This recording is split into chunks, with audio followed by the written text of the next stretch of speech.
আপনারা অনেকক্ষণ ধরেই অপেক্ষায় আছেন এবং অনেকের গুরুত্বপূর্ণ বক্তব্য শুনেছেন। এখানে এসে আমারও কয়েকজন ভাইয়ের গুরুত্বপূর্ণ বক্তব্য শোনার সুযোগ হলো। সবার একটাই আকুতি, দেশ আমাদের সবার, সুতরাং এই দেশে আমরা মর্যাদা এবং শান্তির সাথে বসবাস করতে চাই। এটি আমারও কথা।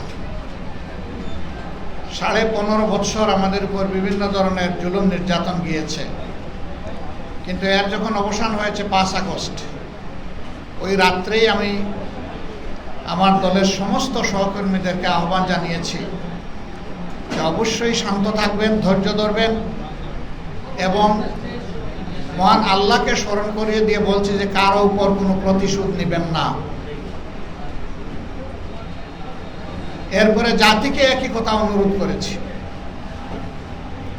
আপনাদের স্মরণ থাকার কথা, বিগত সরকারের গুরুত্বপূর্ণ দায়িত্বশীল নেতা, তাদের দলের সাধারণ সম্পাদক ওবায়দুল কাদের সাহেব বলেছিলেন, আওয়ামী লীগের শাসনের যদি অবসান ঘটে তাহলে শাসনের অবসান যেদিন ঘটবে তার 2 দিনের মধ্যে বাংলাদেশে আওয়ামী লীগের কমপক্ষে 5 লক্ষ লোককে হত্যা করা হবে। যদি আমরা ধরে নেই 60,000 গ্রাম আছে আমাদের দেশে, তাহলে 5 লক্ষ লোক মরলে প্রত্যেক গ্রামে 2-4 জন পড়বে না? থানায় তো পড়বে, জেলায় তো পড়বে, কিন্তু না, তা ঘটেনি। কেন ঘটেনি? কারণ প্রতিহিংসা এবং প্রতিশোধ কখনো শান্তি ডেকে আনতে পারে না। এখন কথা হবে, অন্যায় অপরাধ যদি কেউ করে থাকে তার ক্ষেত্রে কি হবে? তার ক্ষেত্রে বিচার হবে। যারা অপরাধ করেছে তাদের বিরুদ্ধে, সত্যিকারের অপরাধীদের বিরুদ্ধে মামলা দায়ের হবে। যিনি মামলা দায়ের করবেন, মামলা প্রমাণ করার দায়িত্ব তার। যদি তিনি প্রমাণ করতে পারেন, নির্দিষ্ট ব্যক্তির শাস্তি হবে বাংলাদেশের সংবিধান অনুযায়ী। কিন্তু আমি কে? হাতে আইন তুলে নিয়ে আরেকজনকে খুন করার অথবা আঘাত করার, তার বাড়ি লুটতরাজ করার, বাড়িতে আগুন ধরিয়ে দেওয়ার, তার ইজ্জত নষ্ট করার আমি কে? রাষ্ট্র কি আমাকে এই অধিকার দিয়েছে? কাউকে দেয়। এই জন্য আমরা বলেছিলাম না, আমরা ব্যক্তিগত পর্যায়ে কোনো ধরনের কোনো প্রতিশোধ নেব না।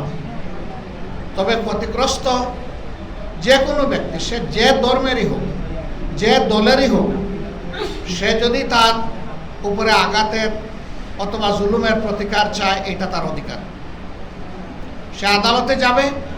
সেই রকম যারা আছে, ন্যায্যভাবে আমরা চোখের সামনে দেখছি ক্ষতিগ্রস্ত হতে, তাদেরকে আমরা সর্বাত্মক সাহায্য করব, যাতে সে আইনে প্রতিকার পায় এবং ন্যায় বিচার পায়। আজকে 8 মাস অতিবাহিত হয়ে গেছে। এই সময়ের ভিতরে বড় কোনো দুর্ঘটনা ঘটেনি, তবে কিছু কিছু জায়গায় কিছু ঘটনা ঘটেছে, এটা আমরা অস্বীকার করব না। আমরা সেই বিষয়গুলো খোঁজ নেওয়ার চেষ্টা করেছি। এরা কারা কারা করেছে এবং কারা ক্ষতিগ্রস্ত হয়েছেন, এই দুইটাই আমরা খোঁজ নেওয়ার চেষ্টা করেছি। আমি আপনাদেরকে নিশ্চয়তা দিয়ে বলছি, 56,000 বর্গমাইলের এই বাংলাদেশে আমাদের কোনো কর্মী এই অপকর্মের সাথে জড়িত ছিল না।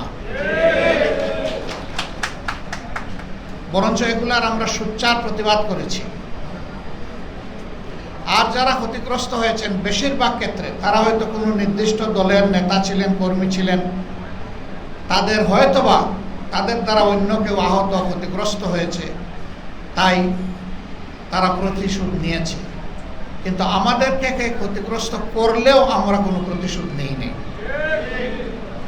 দ্বিতীয়ত আমরা কি করেছি? আমার ছোট ভাই অরুণাব যেটা বলেছেন যে আমরা কারো দয়া চাই না, তো আমরা মর্যাদা নিয়ে বাঁচতে চাই। আমরা বলতে আমরা সবাই। কেন আমার একটা উপাসনার সময় আমার মন্দির পাহারা দিতে হবে? কেন চার্চ প্যাগোডা পাহারা দেওয়া লাগবে? কেন মঠ পাহারা দেওয়া লাগবে? কেন মসজিদ পাহারা দেওয়া লাগবে?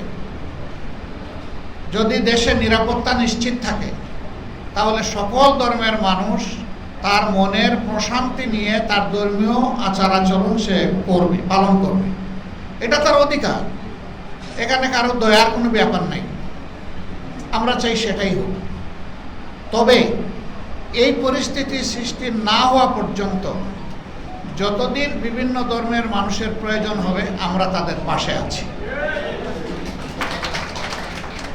আমরা 6 তারিখ থেকে শুরু করে পরবর্তী 15 দিন সব জায়গায় ছিলাম, রাস্তায় ছিলাম, ওই সমস্ত প্রতিষ্ঠানে ছিলাম।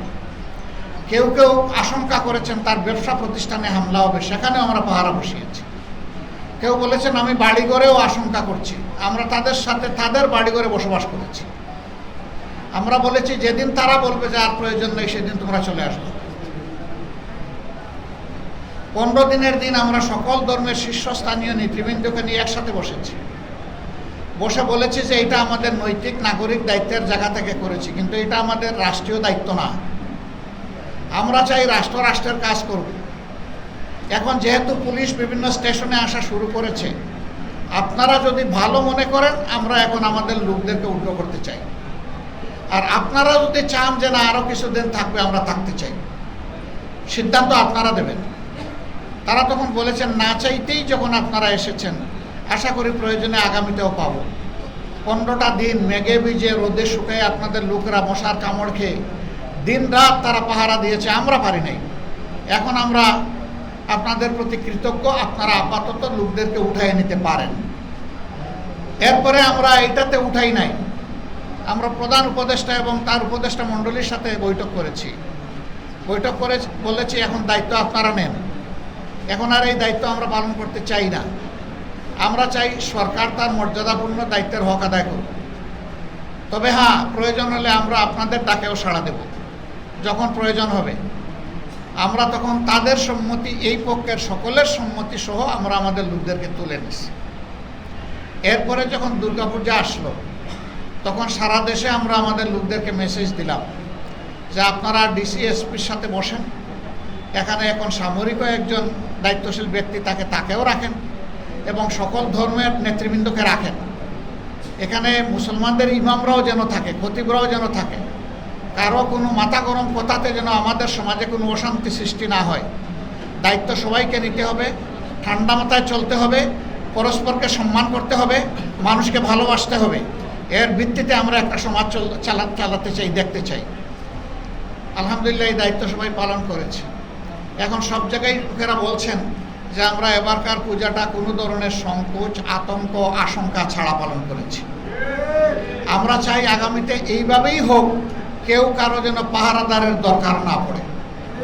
তবে আমরা এও বলেছিলাম আইন শৃঙ্খলা বাহিনীকে, যদি আমাদের কোনো সহযোগিতা লাগে এই ক্ষেত্রে আপনাদের আগে ডাক দিলে আমাদেরকে পাবেন, সমস্যা নেই, আমরা তৈরি আছি। আমরা কি চাই? আমরা চাই, মনে করি বাংলাদেশটা একটা ফুলের বাগান।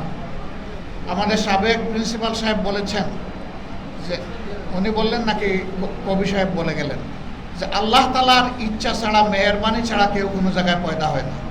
কথাটা শতভাগ সত্য এবং সকল ধর্মে স্বীকৃত। তা আল্লাহ আমাদেরকে এখানে পাঠিয়েছেন, আমি কে আরেকজনের অধিকারের উপরে হাত দেওয়ার?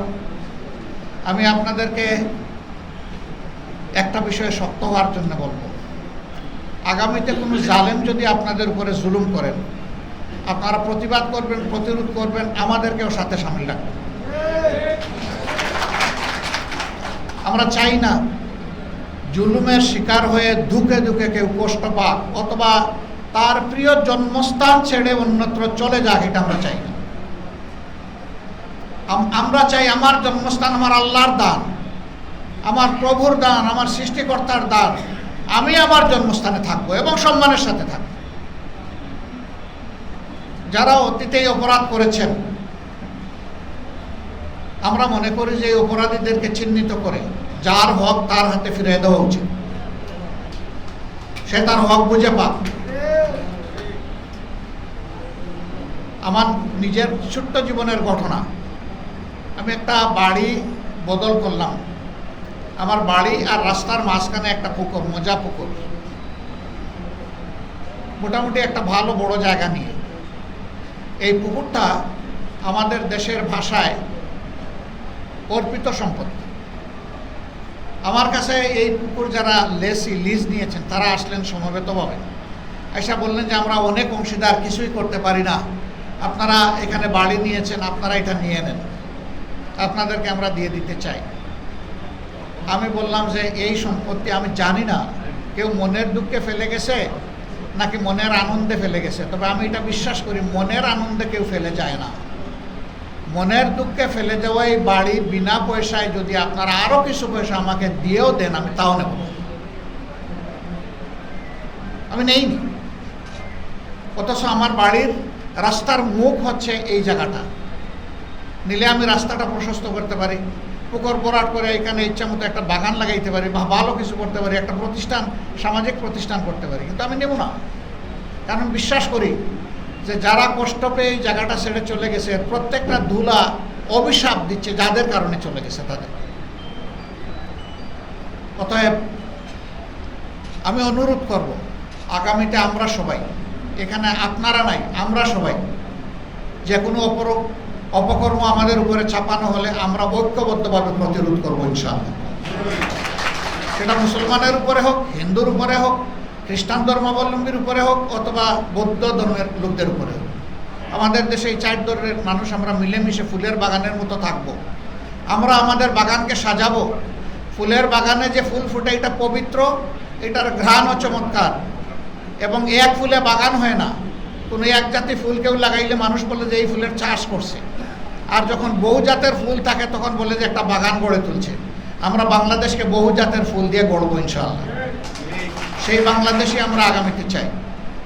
আমি কৃতজ্ঞ যে আজকে এই দুপুরবেলা এখন মাঠে ঘাটে মানুষ নিজের ফসল গড়ে তোলার সামাল দেওয়ার কাজে ব্যস্ত। সেই সময় আপনারা সব কিছু ফেলে আমাদের সামান্য একটু আমন্ত্রণ গ্রহণ করে এখানে চলে এসেছেন। আমি আল্লাহর কাছে দোয়া করি আল্লাহ আপনাদের সম্মান এবং মর্যাদা বাড়ায় দিন। আমি আপনাদেরকে এটুকু আশ্বস্ত করতে পারি যে রাষ্ট্রীয় দায়িত্বে আমরা যাই বা না যাই, আমরা আপনাদের সাথে আছি, আমরা আপনাদের সাথে থাকব। রাষ্ট্রীয় দায়িত্ব কে যাবে না যাবে এই ফয়সালা আল্লাহ করবেন। যাদের জন্য ফয়সালা হবে মানুষের অন্তরে আল্লাহ ভালোবাসা এবং আস্থা তৈরি করে দেবেন। এটা জোর করে নেওয়ার কোনো বিষয় নয়। আর যারা জোর করে নেয় তারা অপদস্থ অপমানিত হয়। তারা যেমন রাষ্ট্রের সেবাও ভালো করে করতে পারে না, তেমনিভাবে তাদেরকে পদে পদে অপদস্থ হতে হয়। আমরা ওই অপদস্থতার শিকার হতে চাই না। মানুষ যদি স্বেচ্ছায় ভালোবেসে আমাদেরকে এই দায়িত্ব দেয় আল্লাহর ইচ্ছায়, তাহলে চেষ্টা করব দল ধর্মের ব্যবধানের ঊর্ধ্বে উঠে সমস্ত মানুষের উপর ইনসাফ করার জন্য। কুলাউড়া আমার জন্মস্থান, এটা আল্লাহর শুকরিয়া। প্রত্যেক নবী এবং মহামানব সকল ধর্মের তাদের জন্মস্থানকে আলাদা ভালোবাসতেন, আমিও ভালোবাসি। কিন্তু এই ভালোবাসার অর্থ এটি নয় 56,000 বর্গমাইলের বাংলাদেশের কোনো জায়গার কিসমত কেড়ে এনে আমি কুলাউড়াকে দিয়ে দিব, এর নাম ভালোবাসা নয়, বরঞ্চ এর নাম হচ্ছে লুটতরাজ। এ কাজ আমি করব না। এই জন্য অনেক মানুষ আমাকে জিজ্ঞেস করে যে আপনার ঠিকানা কোথায়, তা আমি বলি যে সাধারণ পরিবহন সমগ্র বাংলাদেশ। ওইটা তো ইন্টার ডিস্ট্রিক্ট ট্রাকের পিছনে লেখা থাকে, বলে আমিও তাই। এই ট্রাকের নির্দিষ্ট কোনো গন্তব্য নাই, মাল বুঝাই করে যে যেখানে চায় ওখানে নিয়ে চলে যায়। এই সারা বাংলাদেশ আমার চোখের সামনে সমান।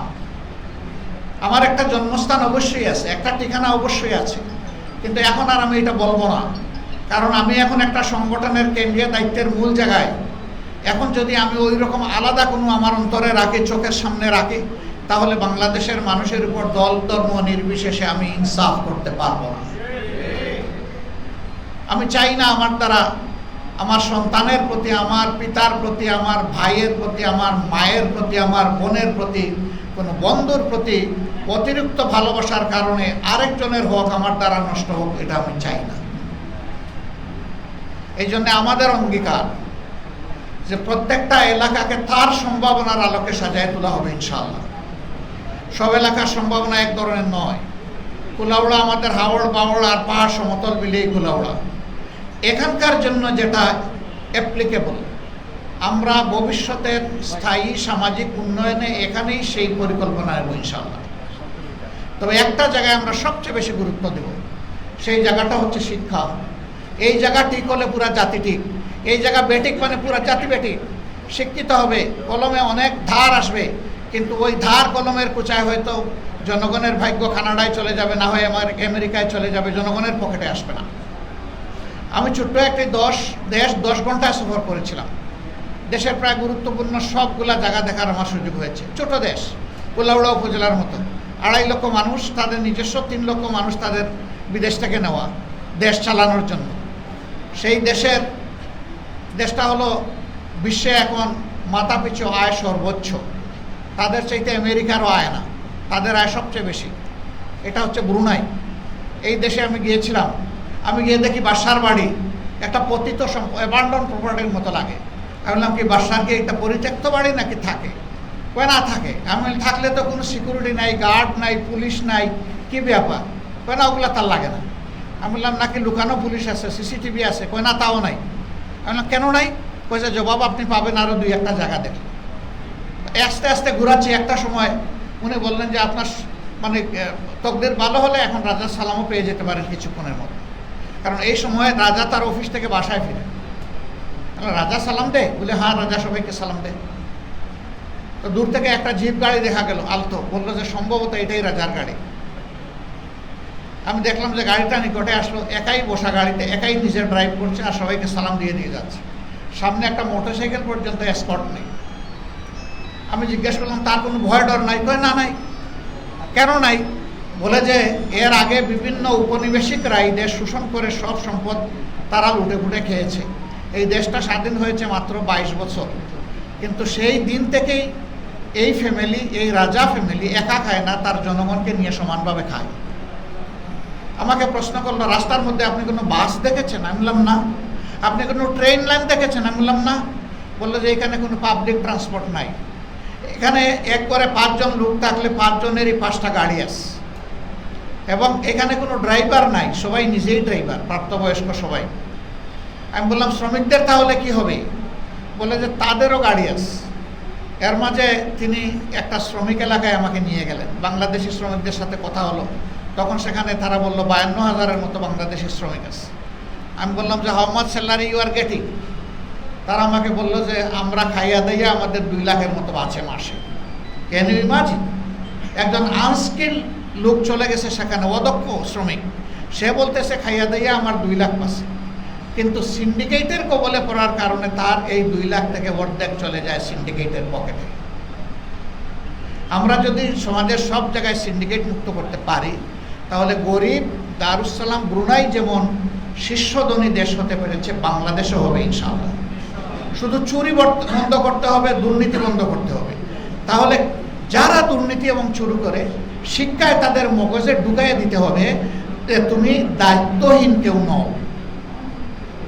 তুমি MBBS করেছো, তুমি ইঞ্জিনিয়ারিং পাস করেছো, তুমি জেনারেল লাইনে লেখাপড়া করেছো, তোমার লেখাপড়ার পিছনে এদেশের সমস্ত মানুষের, এমনকি আজকের জন্ম নেওয়া শিশুরও অবদান আছে। কারণ তার দুধও যখন তার বাবা ও মা কিনতে গেছে, তখন ওই দুধের উপর থেকেও কিন্তু ব্যাট আদায় করেছে দোকানে। সেই টাকাই তো ট্যাক্সের টাকা। গরিব ধনী সবাই একাকার, এখানে সবার ট্যাক্স আছে। তখন সে মানুষকে মানুষ হিসাবে গণ্য করবে এবং মানুষের দনে আর হাত দেবে না, চুরি করবে না।